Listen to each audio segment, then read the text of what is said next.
We are opposed around the world by a monolithic and ruthless conspiracy that relies primarily on covert means for expanding its sphere of influence. It is a system which has conscripted vast human and material resources into the building of a tightly knit, highly efficient machine that combines military, diplomatic, intelligence, economic, scientific, and political operations. Its preparations are concealed, not published. Its mistakes are buried, not headlined. Its dissenters are silenced, not praised. Americans, mobilize. Stand together, stand tall. Tell the government you're mad as hell. No longer cooperate with the government. Do not accept the national ID card.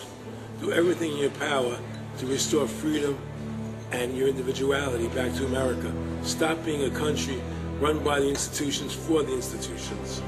Let's go back to we the people, by the people, for the people, as opposed to we the institution, by the institution, for the institution. Stop being scared. We have to stand up and do what's necessary to take back, to stop these bankers, this elite, this government full of lies, congressmen full of liars.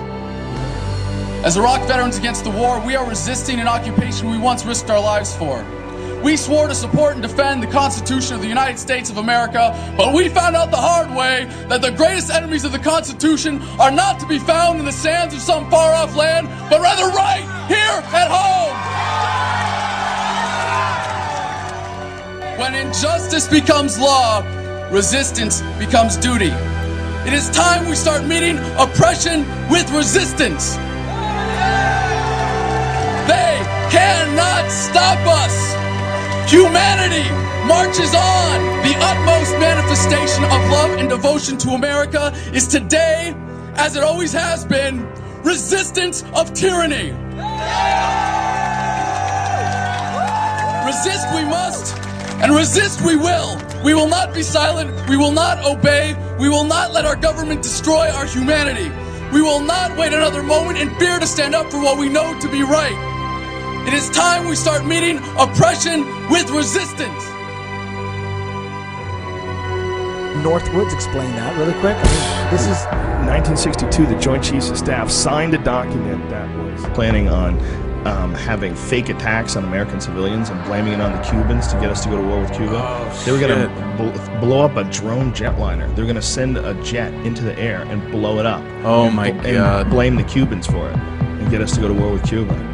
Planning on having fake attacks on American civilians. The time when the operation of the machine becomes so odious, makes you so sick at heart that you can't take part.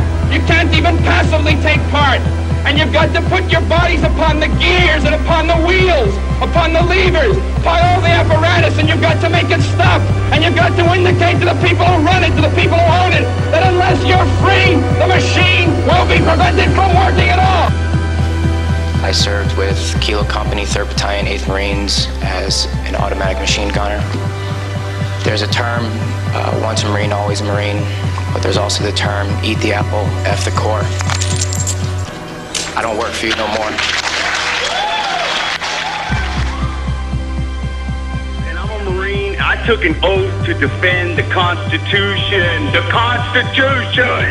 I didn't take an oath to defend these banksters. And I guarantee you, all you devil dogs out there need to rise up and take over this country and defend the Constitution against these punks. Okay, I'm sick of it too, Alex. You know, I'm a Marine, but I'm sick of this. You know, they're using us and they're sucking us dry and they are destroying us.